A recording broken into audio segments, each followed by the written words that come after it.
Well, good morning everybody. Welcome to the channel, and I say good morning because this is an early start here at Burnham Berrow ahead of the final qualifying for the Open Championship to be played at Royal Troon. My brother Paul has got an exemption into the final qualifying here at Burnham Berrow. Some hot names already here. Justin Rose, one of them, Chris Wood, another, and they're all looking for a spot at this year's Open Championship. Let's get out on the golf course, see how Paul gets on, and see what Burnham Berrow's got to offer.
Three-hole update for you. I've got these wires in because I'm just keeping an eye on the sound as I'm kind of going round, but looks like he's driving the ball fantastically well, so got a lot of confidence, which wind is actually a lot less than what I was expecting to see. We had a lot more wind when we came in for the practice round on, well, a few days ago. I can hardly stand up.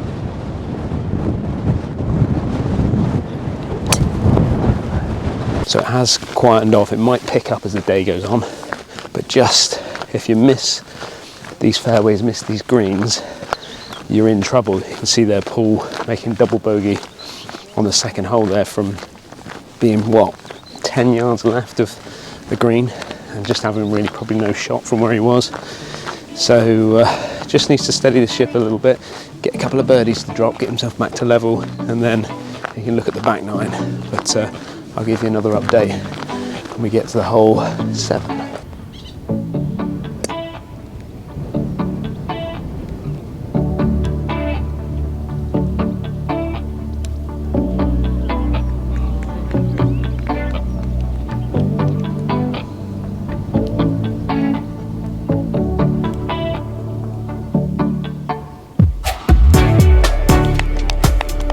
Get in there. Come on then, let's get going.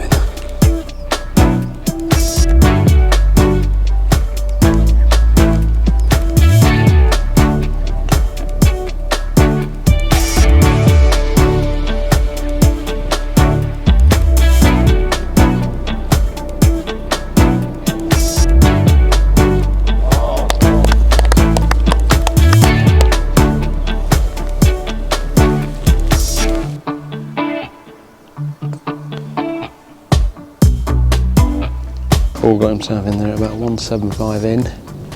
Pin's tucked in that left-hand corner. Wind a little into out the right.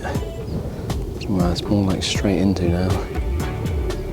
Ball below his feet slightly. Got something like a 5 iron in his hand.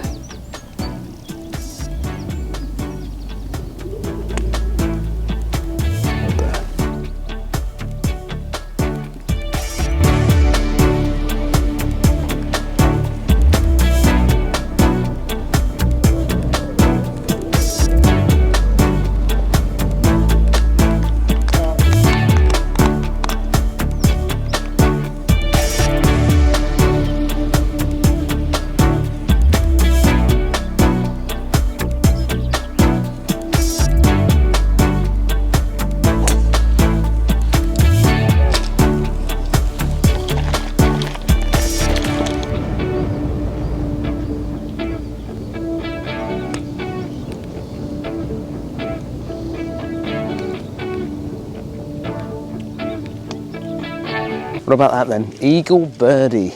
Just one shot. That little fairway driver off the deck.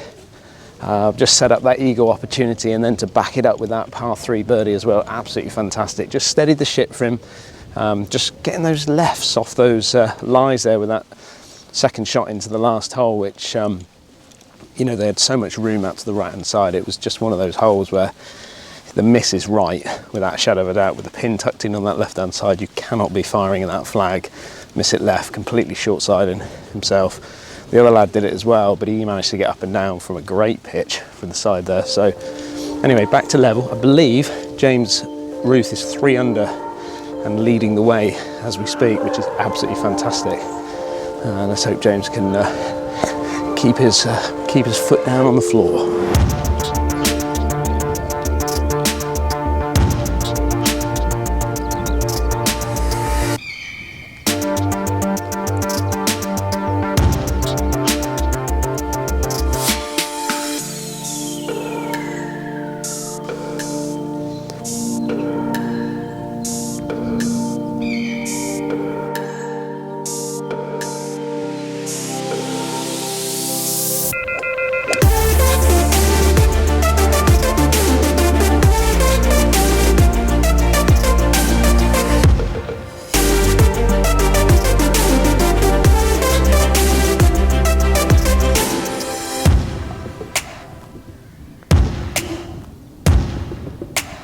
Yes. Get in. Get in. Get in there, Bernie.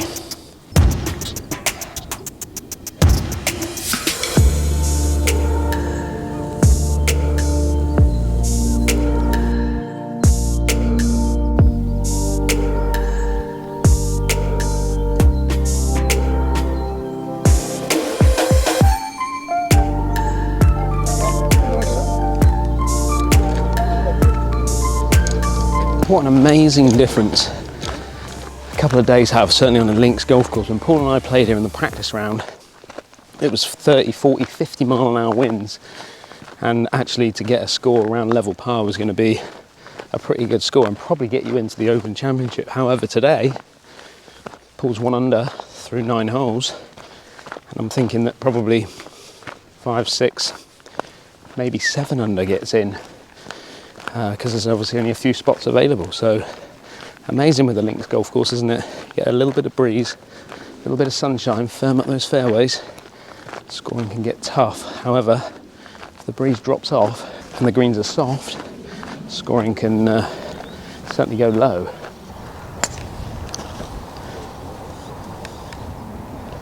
Paul probably got himself to about 120 yards into that green, 130 at a push.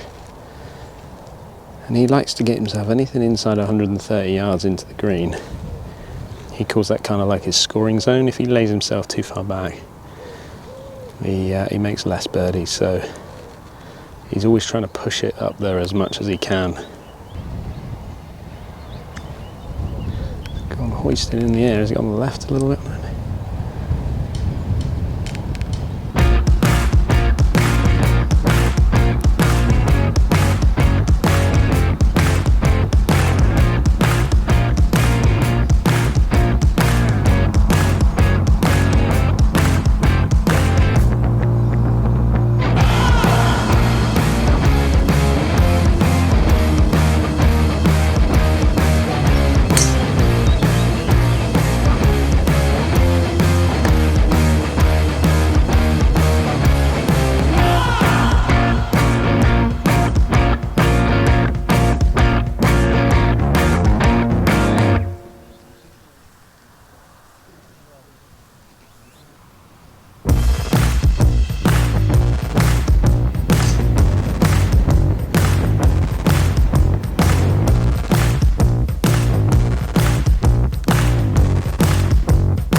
Back in the red.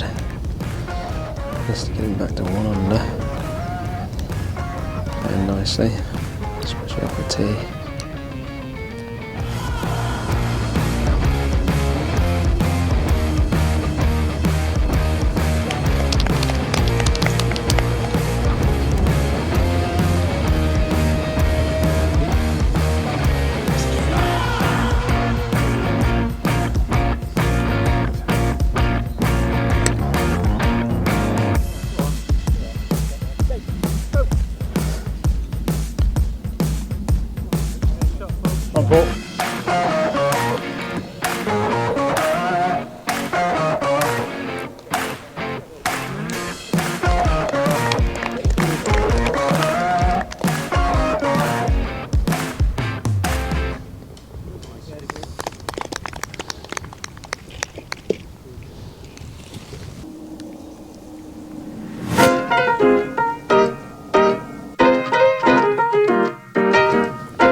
Here we go then, round two.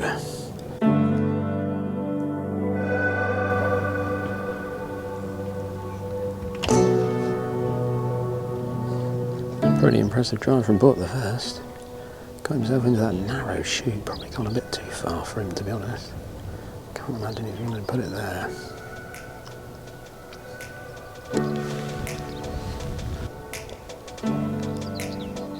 But that's pretty tidy. Very good.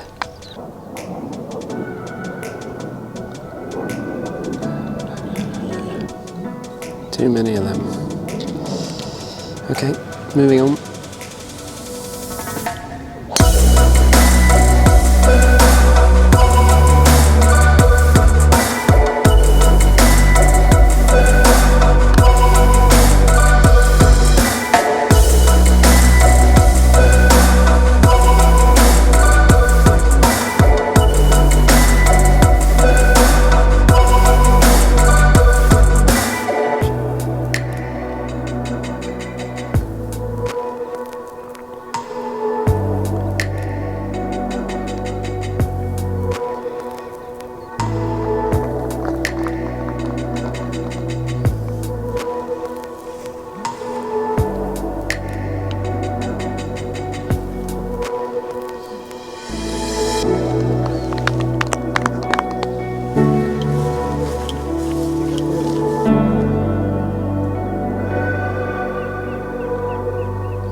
Well, I've never seen him drive the ball consistently as well as he is. I mean, he's a great driver of the golf ball, don't get me wrong, but I just don't feel like he's backed off any tee shot today, and I mean, ultimately he has to, because he's not the longest player out on the field, to be fair, and he's actually keeping up quite well with the lads that he's playing with. They're quite young, they're quite athletic and get it out there, so he is competing from a length point of view, but the way he's hitting his driver is absolutely fantastic.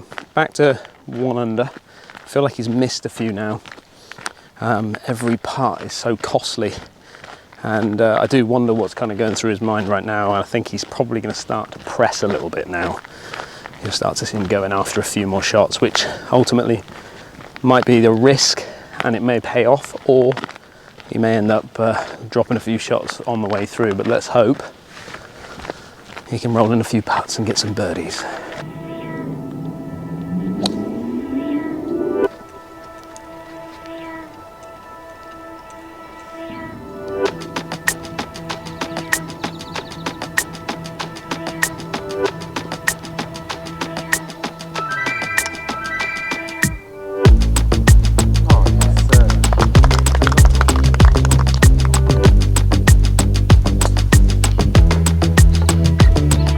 Such a tough shot coming in here because this pin is sat on top of this ridge. So anything just missing right will get on the green and fall to the right. Anything missing slightly left will fall off the green left. Kind of ideal shot is probably to be able to just start it kind of right of centre and just draw it in. And then as it lands, it might make its way up towards the flag and hold up on that ridge. Still left with probably in the region of 200 yards, so it's going to be hitting something like a 5-iron or into this wind at the moment, probably a 4-iron.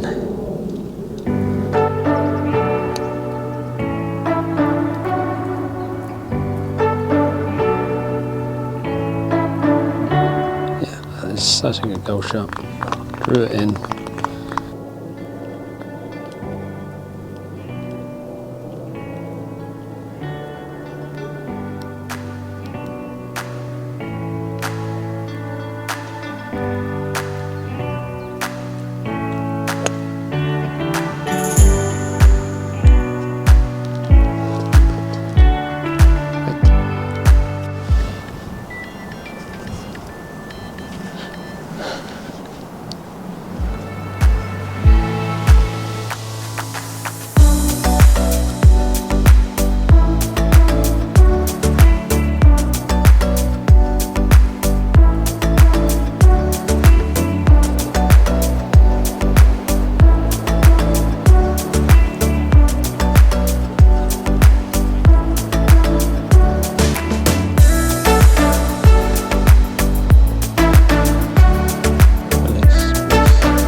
Little update after 10 holes then.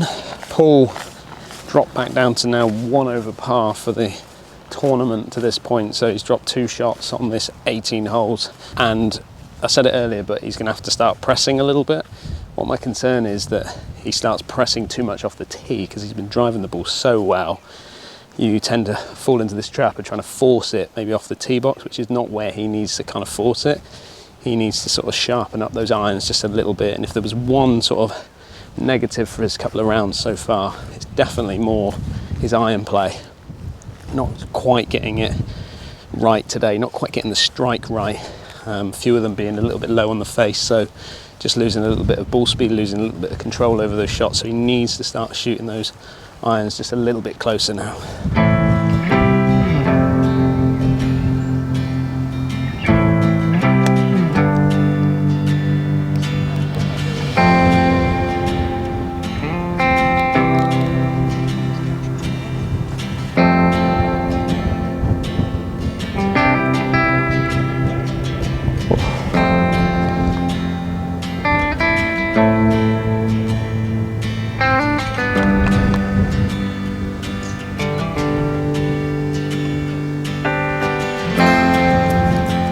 Feels like the wind is kind of hurting Paul a little bit now, coming in off that right hand side. He feels like it's slightly uphill. That ball's going to want to jump up in the air a little bit off that lie. Probably got in the region of around 165. Probably hurting him. He's going to try and maybe draw one in. Difficult pin to access this.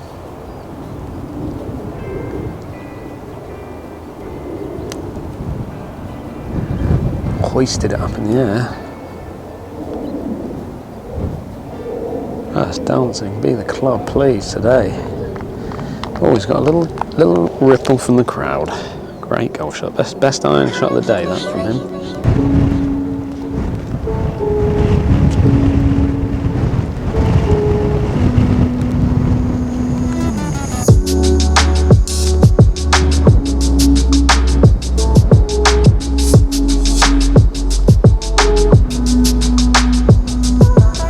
Tricky shot, but he's got 305 yards from where I'm standing, so he's probably got about 285 yards. This is a risky shot because his stance is just not good enough to play that shot. So I'm going to see Paul put an iron out here now, get it up into the throat of the green. Rely on his short game a little bit, chip and a putt, make your birdie and move on. Just get yourself into position for the second shot. That's the key.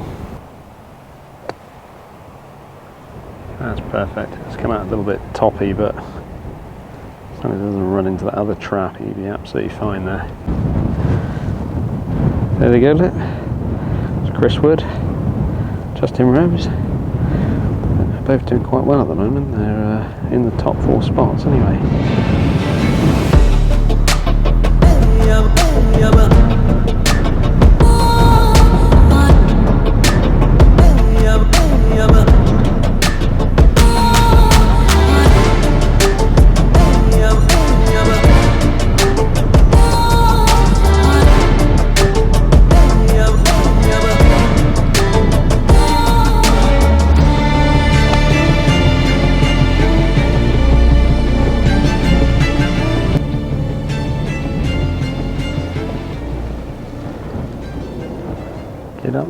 Get up there. Not easy.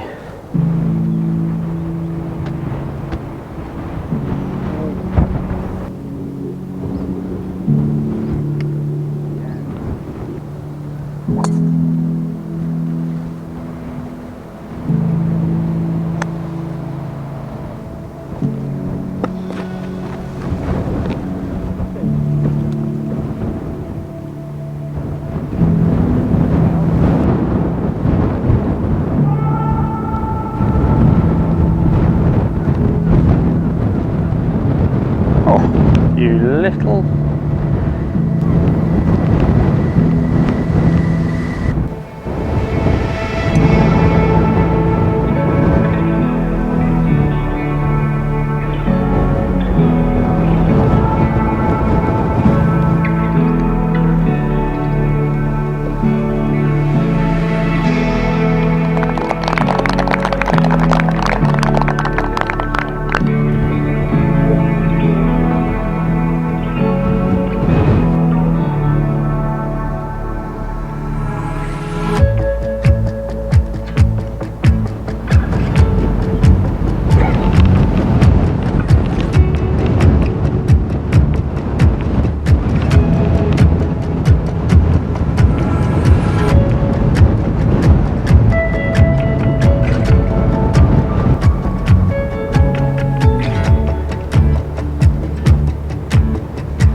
Well, here we are then, 36th hole. Not going to lie, I'm absolutely exhausted. I think the realisation for Paul probably set in maybe on 12, 13, where he was trying to press just a little bit and then maybe leaked a couple of shots in the last sort of few holes as well. It's tough. I've even found a broken shaft, a 70X. So it'll be one of the tour players that's probably lost a little bit of a temper tantrum maybe on one of the tees and broken their 3-wood. It happens. It absolutely happens out here. But we'll finish off 18 and we'll catch up with Paul and Bernie and they're finished.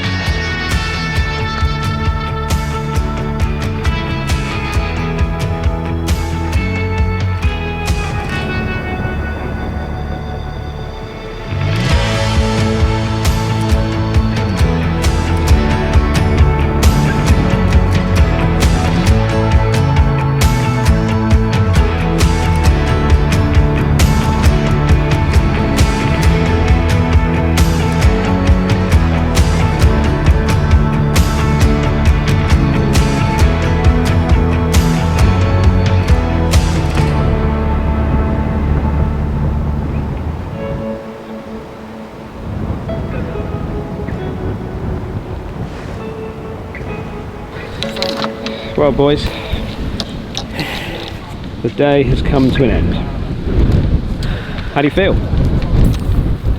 little bit disappointed? Yeah, towards the end. Yeah. I mean the wind picked up on the back nine and struggled then, from then onwards. Honestly, I thought from the tee you were playing some of the best golf I've ever seen you play. Yeah, it was good. I was in play every time. Any slight misses I had, I think I got quite severely punished, really. Yeah. But just my iron play was shocking today, really. Like, is it a surprise to see the tall players rising to the top of this leaderboard? No, not really. No. They do it week in, week out, don't The they? course is that tough that, you know, the top players are going to come through. So yeah, it's, yeah. Well, I think you both need to hold your heads very high because I think that's been Bernie a was valiant really effort. Bernie, you're going to have a nice soak in the bath, bit of radar, yeah, I didn't sort you out. I said I was going to carry for 36 holes. What a mistake that was. I think there was a trolley on about the 9th as well. You Nearly took it. Anyway, Paul, well done, mate. That was Thank a very you. good Yeah, I effort. enjoyed it. It's been a pleasure to watch. Yeah, Bernie, it's good. been a pleasure to watch Cheers, you struggle around that golf course. And I'll see everybody again very soon.